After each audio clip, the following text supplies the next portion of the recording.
All right, sweet. So there we go. It's going to be game number 1 here of the Germany versus France. And this is to determine the third place spot in the Sound Blaster Nations tournament. We've got pretty interesting lineup of champions here. It seems like a big emphasis on AoE for the Germany team, from what I can tell so far. And I mean, France has a pretty good amount of it as well. So we'll see. Just they have more melee.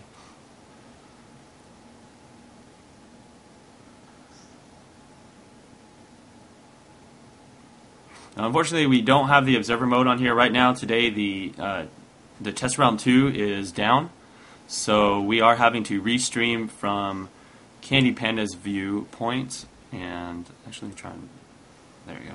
So we are trying to restream from his viewpoint, and there looks like there is going to be a little bit of invading going on, and Amumu catches that, and he's got to get out of there. I'm assuming they're just going to take this blue buff. They may actually... I don't know. It looks like they're just going to ward it and run away. Maybe they don't want to actually engage here. Well, and it's tough when you find them that early because there's still, 30 seconds before blue buff spawns for the other team to get there. Yeah, they would have a lot of time to get into position and react to that. So.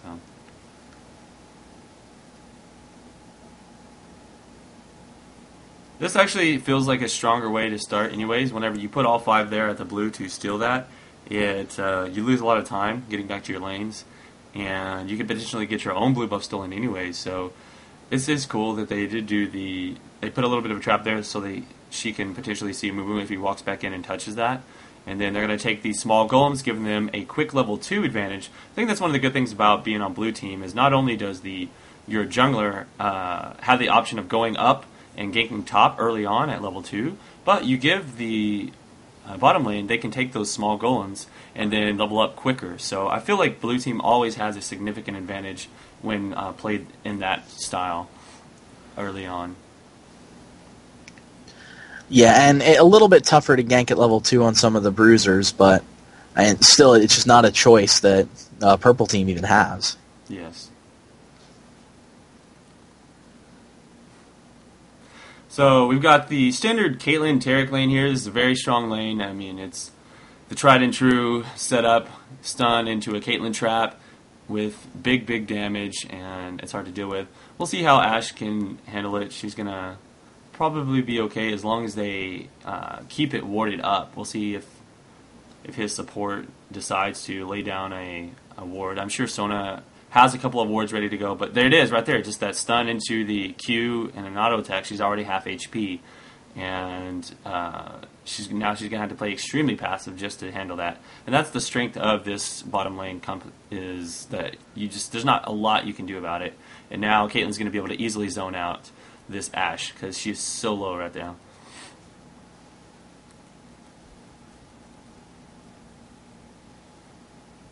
In fact, I don't know, she may have forced Ashe to go back to the base at this point. She's going to lose quite a bit of CS and experience here early on, and now they can do the same thing to Kuja on Sona. There's no way that Sona's going to be able to get there and get any of that XP. And yeah, really just a powerful lane there because of the double stun, and Taric just in general, he's my favorite support.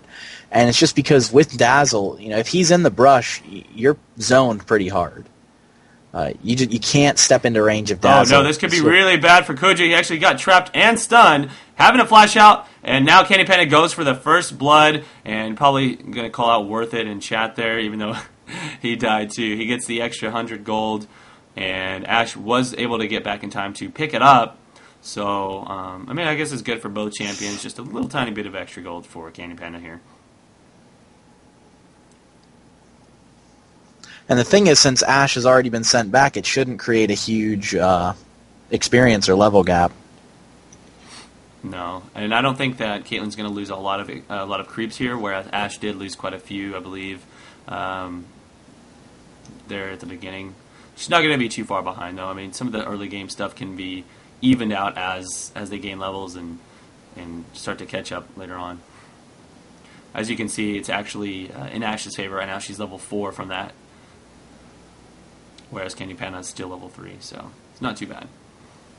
Is this going to be a gank here? We got a Nocturne coming around, but Sona's actually coming in from the backside too to put a ward down. That was really interesting. She put down an actual vision ward there so that she can counter any wards placed in that area. So that was an interesting move on her part.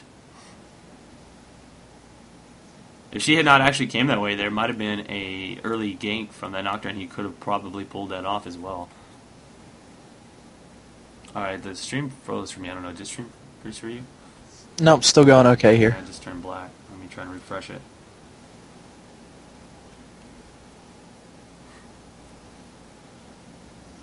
Alright, there we go. Back to normal. Just let me know what your game time says so we can stay close. 48, 49, 50. You good? Yep, we're even. Okay. Just want to make sure I'm not calling stuff out from the future. Okay, sounds good.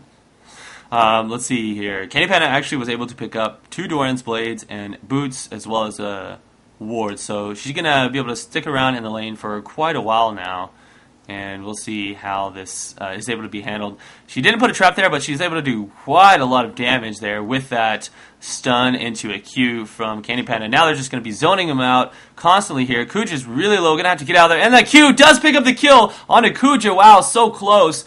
And that was a great play there, putting that exhaust down onto Kuja, even after, decided, Ash is probably going to get away here. I've done enough damage to her. She's not going to turn around to the fight, so we're just going to take her out. And that was a really strong play by Candy Panda there. This just shows the strength of Nif and Candy Panda and how well they work together.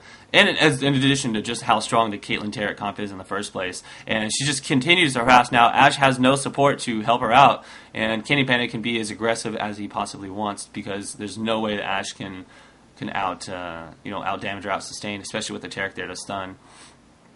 Yeah, and I mean, it's such a powerful lane combo, but it shows how much better it is when you have 2 players who are in sync as these two running it. Exactly. They do a really good job of this.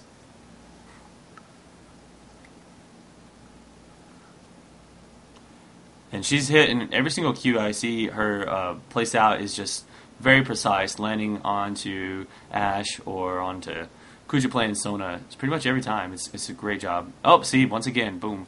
Just barely nicks him on the side. And here we got Sleazy Weezy coming in for a bush gank. As soon as one of them pushes the lane out, they could be getting one of those famous fear ganks here.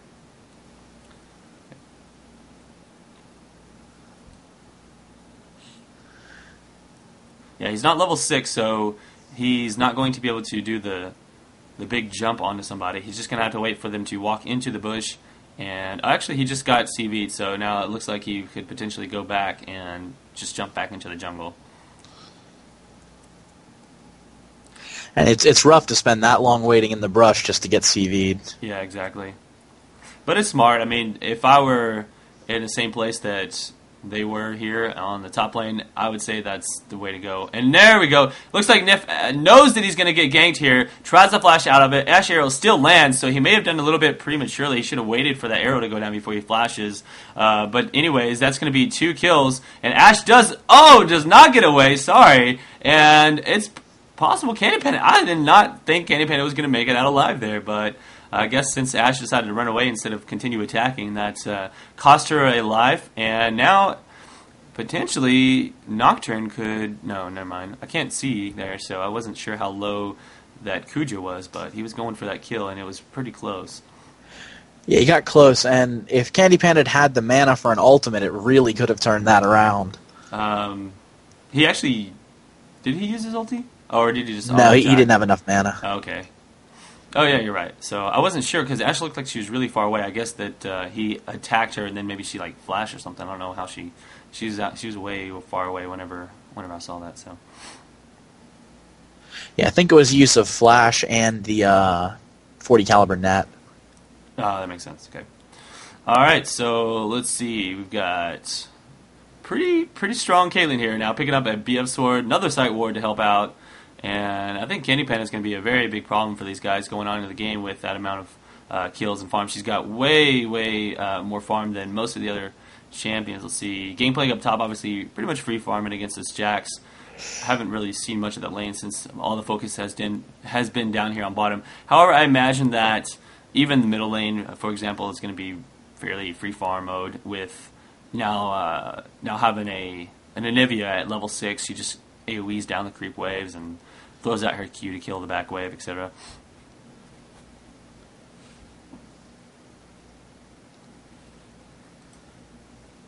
And yeah, all the kills in this match so far on the AD carries for both teams. And just the power. Look at that damage. Oh, man. So jumps turn right away onto this Ashe. Let's see if she can land a Q. Oh, she's going to be very dangerous here if she stays around. She could actually die to Kuja right now. Oh, my goodness. That was so close. So dangerous as well. She tried to go in there on the kill. Made the decision to stay in a little bit too long, and that almost cost her. Oh, but there's going to be the ultimate going on to him, and there's another ulti from the Nocturne. Great job, though. She was able to flash out here. Yeah. Oh, no. This is going to be scary. ColbyCheeZe has his flash up, so he did decide to dive that. That was actually a really good job, and that's a turret down as well as a kill. And bottom lane just doing work on to these guys so far. Uh-oh, here we go. Looks like Anivia coming in to try and pick up the kill, putting down damage on the ColbyCheeZe, but does miss a little bit of the action and gets taken out instead. So a bit greedy, perhaps, on his part. And now they're going to even catch Jothi over here, who I'm not sure what he was doing. He's just kind of walking around and seeing 4 people there. I don't know. I would have probably wanted to get out, and he might actually pick up ColbyCheeZe here. No, doesn't look like it. I thought he was going to have one more attack, but not enough to handle it. He did have his passive heal plus the healing buff from the potion. And down goes the dragon. So that's really strong. They picked up several kills there. That's going to make the game 5-2, I believe, with 1 tower and a dragon advantage. So I think that if they keep playing like this, then they're gonna be able to hold that lead and to a snowball advantage. Yeah, and really just the problem there for France was they were coming in one at a time, and they just kept fighting these 1v4s. They have to, when you go in, after losing someone like that, you have to have your people arriving at the same time. Yeah. Because you fight 3 1-on-4s, you're not going to win a single one of them. Yeah, that was unfortunate. They just kind of miscalculated what kind of damage they thought they could do, and it really got turned around in their, not in their favor. So we'll see if they kind of pull it together and start playing a little bit smarter. We still haven't seen any actual team fights yet, so I did feel like they have a stronger team composition with the Anivia and Ashe and all the kite that they can put down. They're just going to have to play a little bit smarter in their individual lanes because, again, if you lose so bad in the lane, even if you have a stronger team comp, it's hard to come back from them being really fed like that. And there we go. Gangplank actually beats Jax up top 1v1 and was able to take a turret, looks like. And I'm not sure what that Ashe arrow was aimed at, but she kind of just flung it out there. I don't know if she was hoping to pick up somebody there in middle and have the Anivia follow up or what.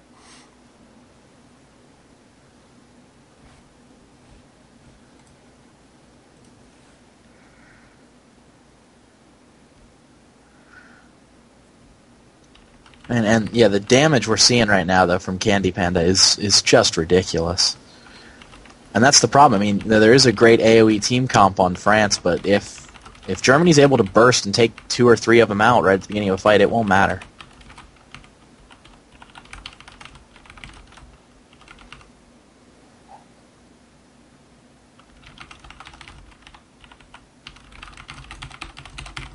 Alright, so let's see. We've got... I'm curious if Nif is going to continue to stay down here with Candy Panda and just try and zone out this Ashe, or if he's going to roam around a little bit and pick up maybe mid turret with. We'll see. Okay, so yeah, I guess they're just going to stay down here and continue pushing, and I think that's fine. They can really do what they want. They can take full map control here, but again, taking all of the blue buffs. And look at this, they're just going to zone out Ashe and Sona from even getting any experience in the lane. So that actually is really smart, and just keeping them back like that. They've got plenty of ward coverage, so if mid tries to fold over to help out bottom, then they'll probably lose the tower to Morgana. So it's not like he can safely do that. And Yeah, well, there he goes. He's actually come down, and if Morgana pushes really hard right now, she can probably do a lot of damage to that turret. So this is working out really well in their favor. They've got that kind of control that they can make that possible. And you can see Anivia already having to head back. Yeah, she's got to because, I mean, she got there in time. She was able to run down, kill a few creeps, and then get back. Doesn't look like she's going to lose too much health on the tower, but again, I can't really see it, so it's hard to say.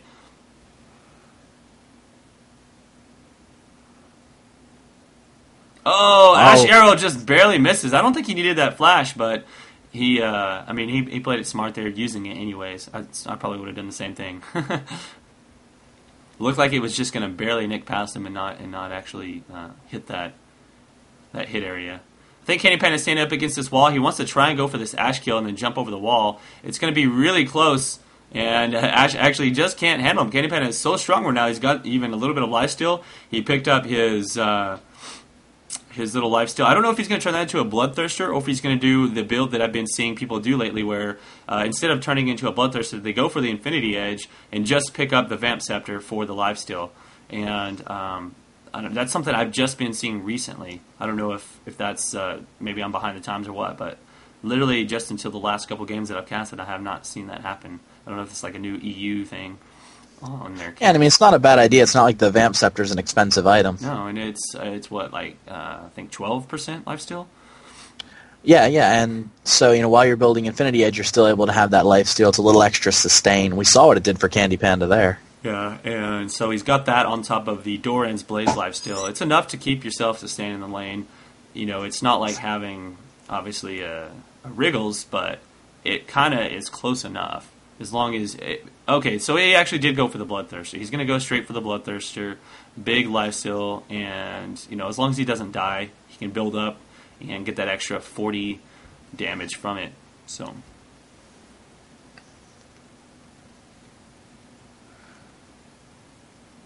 And I can't really see the items. They do it really fast. Or Candy Panda, he kind of pushes tab really fast to check it. So I'm not sure what the creep score is looking like for all of the other champions. However, my main question is who's winning middle? Is it Althor on Anivia or is it Morgana? I have to say that Morgana probably is going to have higher CS at least early on because of the fact that around level 4 or 5 she can kill the creep waves really easily with her deal, and it takes Anivia a little longer to get the ultimate up, and then without a blue buff she can't kill them all necessarily as much if she runs out of mana. But it's hard to say.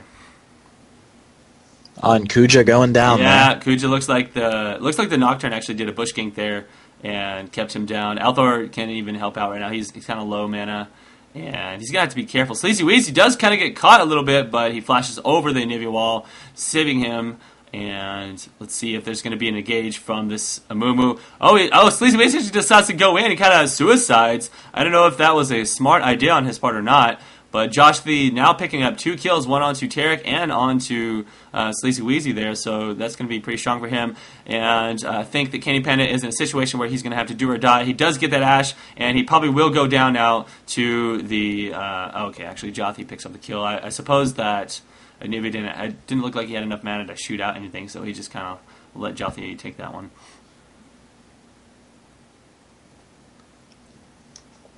And it looked like they were starting out really well there, getting in on Kuja and getting those quick kills, but a very good job by France of getting back under their tower, really keeping everyone but Amumu very, very safe, and Amumu just able to take that punishment. Yeah, Amumu did a great job. I think he picked up 3 kills in that engagement. I think that is a little silly on SleazyWeezy's part. I know what he was trying to do. He was trying to go in there and help him out with a fear, but ended up just feeding them an extra... a kill on top of what they already had, so I feel like it might have been better for him to at least wait a little bit before going in like that instead of trying to tank most of the damage. Maybe just wait for somebody to get kind of low before he jumped back in, since they had all the full damage ready to go on him.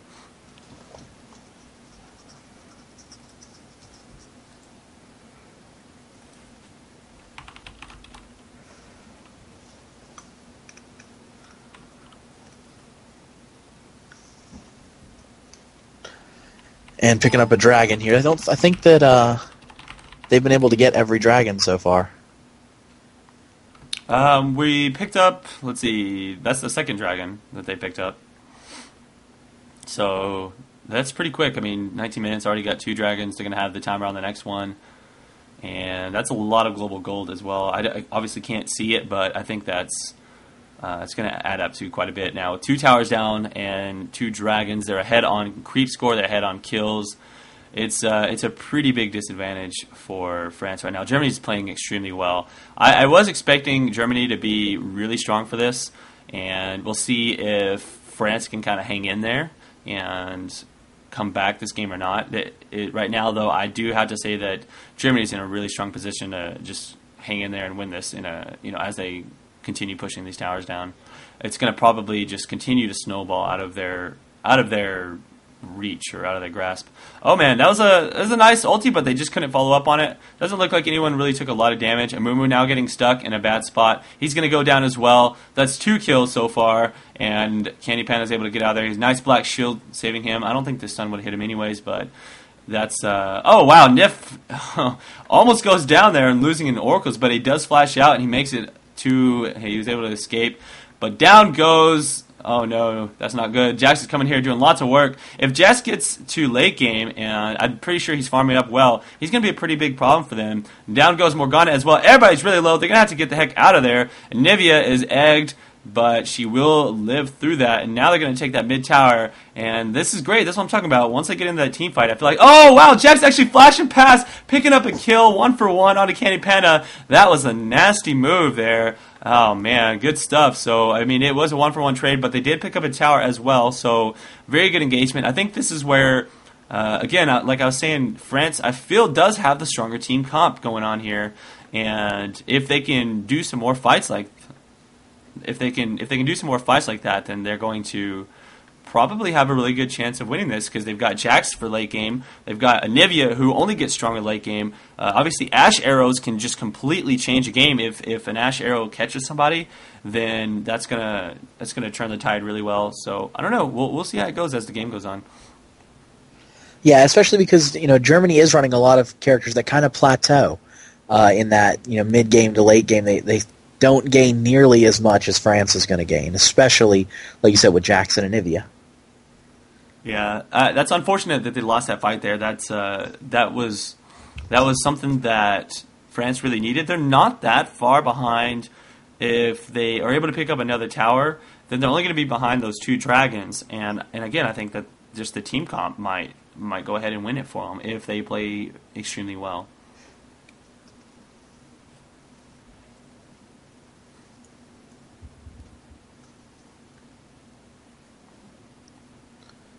I don't see anyone on France right now. They're being sneaky. Yeah, the downside of not having observer mode, not really knowing what's going on. Yeah, I imagine they all went back and bought some items after that last engagement and maybe picked up some jungle creeps.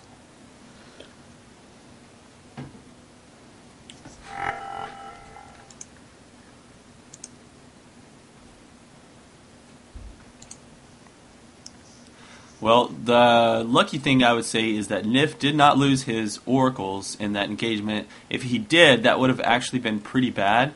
Obviously, losing an oracles is a huge, huge hit. 400 gold, not something to be taken lightly at all. And I still do not know where France is. Are they going to give away this tower for free? Okay, there they go. They're all ready to go to stop this. It's really hard to take a tower from an Anivia. If you get in a bad spot, you're going to get walled in, especially there with an Amumu. I think that's one strength that they have is that if Germany tries to extend a little bit too far, they're going to get engaged on at the tower with an Amumu and Anivia, and they're going to be constantly slowed from Ash and Anivia slow, Amumu being able to banish toss to catch up to people. So they're going to have to be really careful about that. It seems like Germany is pushing really hard to try and take this. I feel like they might be better off trying to bait and get them to get away from that tower. But if they can continue doing this safely and having Candy Panda just get 1 to 2 to 3 shots off on the tower at a time, then they will eventually get it down. They just have to be really careful. And that's another strength of Caitlyn is that, oh, there's an arrow going on to Candy Panda. It looks like they may have had a ward there, and they're all flashing in, trying to get this engage on. Luckily, Candy Panda is able to use his net to get out and escape. Lots of AoE going down. The Pirate ult being used in a great position there. And Jothi actually gets picked up as a kill. And Candy Panda now with double kill onto 2 people. That engage did not go very well for France at all. And if they were able to take out Candy Panda, that would have definitely worked out. But they just weren't close enough to make it work. And now they're going to lose this tower. There's no way they can defend this at this point. So great job for Candy Panda's team, jumping in there and putting down that Pirate Ultimate in perfect position. This is what I'm talking about with the Pirate Ultimate being such a strong. It just makes Pirate such a ridiculous champion, because if you get everybody stuck in a little bit of a choke point like that, it's just going to do a lot of work. And oh my god, is he going to go down here? No, he actually uses creeps to lifesteal up just enough so that ignite does not kill him. They're going to flash out of here and make their escape. All 5 up still. That was a really great play on their part. So France definitely did not need that loss. They I think they could have done better there. It just didn't work out in their favor, I guess.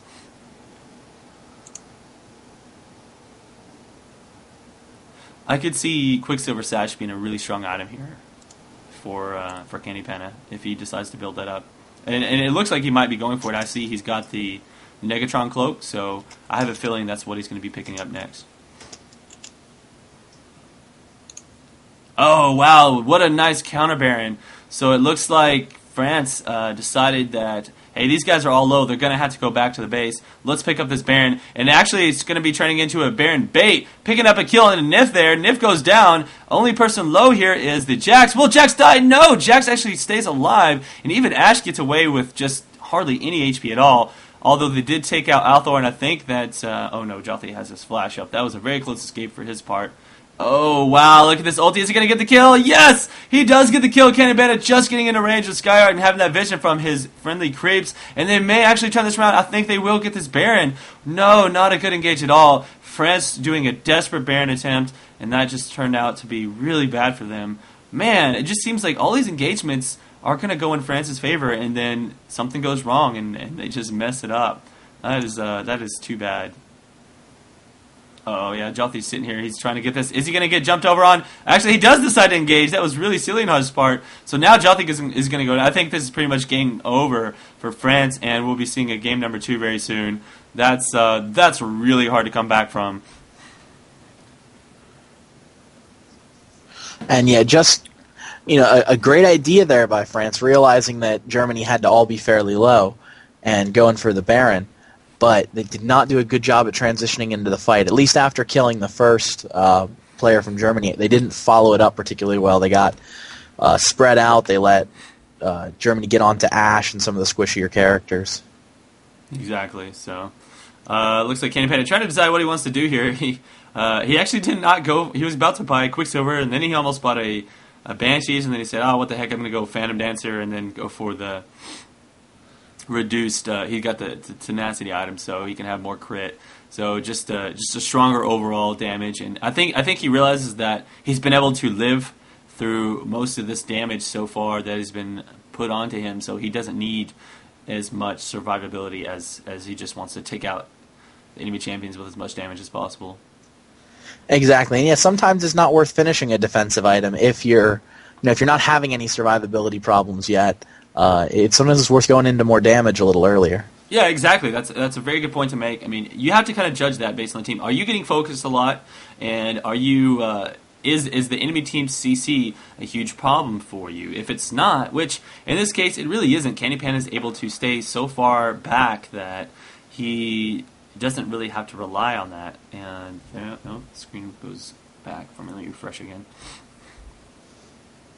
But yeah, that's a very good point to make for people out there who are looking into itemization and are curious. You look at builds online, you say, okay, I should follow this build always, and that's not the case. You kind of have to judge it based on how the game is going. How did you do early game, and what can you afford, and what is affecting you the most? What's going to give you the most damage output as a carry? Is it surviving the fight longer, or is it the fact that you're not having problem with survivability? Then you just go straight damage and less survivability. So. I have no idea what's going on, so you're going to have to comment. It's completely. I just got shot to a commercial, so. Oh, mine just went completely black, so. And mine is now too. I came back from commercial to a black screen. Yeah. I don't know if something like happened or what, but. In any case, I can probably assume that the match is going to be over very soon, and we're just kind of. I don't know if maybe he's got a delay on his stream too. Maybe they like surrendered and then he like went to a commercial early and then turned it off or something. Turn the stream off. I don't know. It's possible.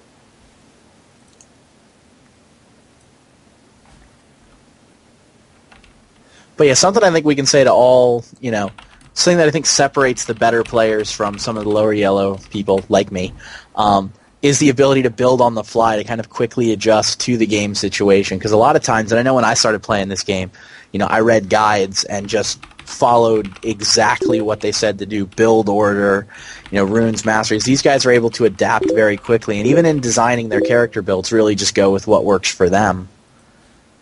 I think that's something that really sets them apart.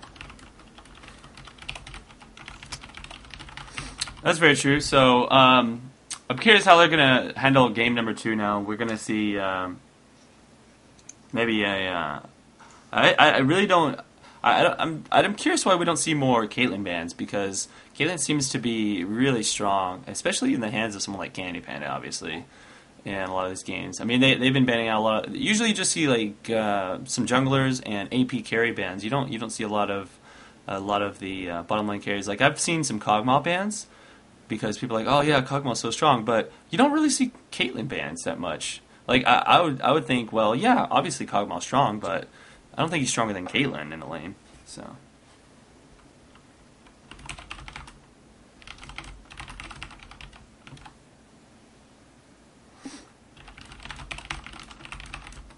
I'm just trying to like type to these guys and figure out what's going on.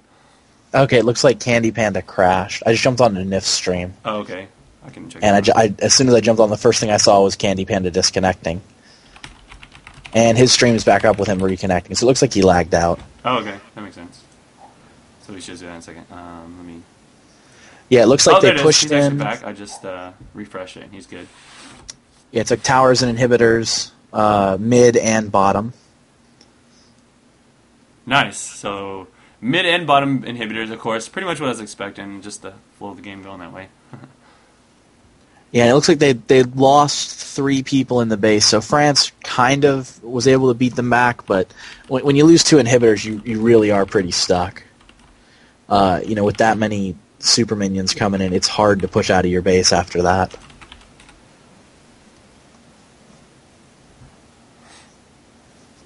And yeah, they have full control now. Candy Panda's gonna be picking up their red, and I'm guessing, yeah, they even have vision of the blue, so they stick to blue. Nice little gauge here. Looks like Ashy is trying to go in there. A little bit of a Sona ultimate as well on top of that, and Jack's trying to do big damage on everybody, but it doesn't seem like he's gonna be able to do much. He just got completely focused. His team said, you go ahead, we're going to sit back here and kite. And I feel like that's their team comp, though. I mean, they've got this kiting team comp, and then they got like a random Jack thrown in there who's like all full engage mode. So like while he wants to go fully engage, the rest of his team wants to stay back and poke. And so it didn't seem like a lot of synergy, to be honest. I don't know. That's just the way it feels like to me. Well, and you notice the difference in the fight once Candy Panda gets there. In the beginning, I'm on Nif's stream now, so they're starting that fight off, and France really seems to have an advantage. But once Candy Panda arrives, you just watch Jax begin to melt. Yeah, exactly. Just the amount of damage put out there is incredible. She can attack so fast right now. Plus the damage bonus once Tarek pops his ulti and gives that damage bonus to her as well. And then on top of that, you've got the pirate buff, which gives increased stats to her. So there's a lot of things to think about on top of that.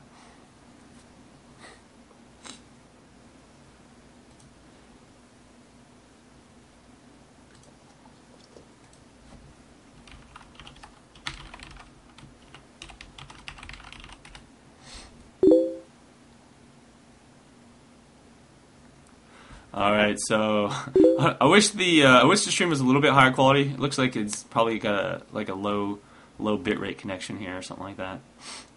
But for those of you guys that are watching, we will have a higher quality stream going for after this best of 3 is done. We're going to be playing on test round 1, and so we will be able to observe in the observer slot. But right now, the test round 2 is down, and that's why we're watching from this one. Just for anyone who just joined in and was not aware of what's going on. So. Yep, and I will never be happier than when I get observer mode back. Yeah, it's nice. I still can't wait to. I was so disappointed that Test Realm 2 has like the observer mode thing, but it doesn't work. So I'm like, I was just disappointed that the EU Test Realm has all the cool tournament draft and stuff, and North American Test Realm has none of it. Exactly, that's what I'm saying. Like, you just it's there, but it doesn't necessarily all work. Like, for example, if you try and do the observer mode, it'll just disconnect and doesn't work. And then like GeoGeo keeps disconnecting from it as well, so they can't really fully do the draft. Oh man, that was so much juking there. Kenny Payne was able to dodge the Ash Arrow and then jump over the wall to leap out of Jax's leap. That was so hilarious. Jothy comes in and gets a cool stun onto about 3 people, but his team's not there to follow up. So everybody just kind of drops. Down goes Jothy. Ash is looking really low, and they get the egg off of Nivea. Boom! Pirate Ultimate keeps her slowed. She can't get away, and I think this is probably going to be the end right here. They're going to push the Nexus at this point. And really a good job by Nocturne there, because what he was able to do was get into the back of the team and force them to not be able to follow up the Amumu stun. Because they weren't able, Anivia and Ash had to run away from Nocturne. They weren't able to come in and unleash that damage when Amumu had everyone stunned. Yeah, that's very true as well. Well, that's it. So that's going to be game number 1, and Germany going to be taking it. We'll see if France can come back and possibly do better in game number 2, not lose so bad in the early game. I think, again, that's pretty much what snowballed it against there, is that Caitlyn got so strong early on, and then the Jax lost top lane to the Pirate, and they just could not come back from that. That bottom tower loss, plus like losing 3 people and the dragon, that was a huge setback. And after that point, it was done. So.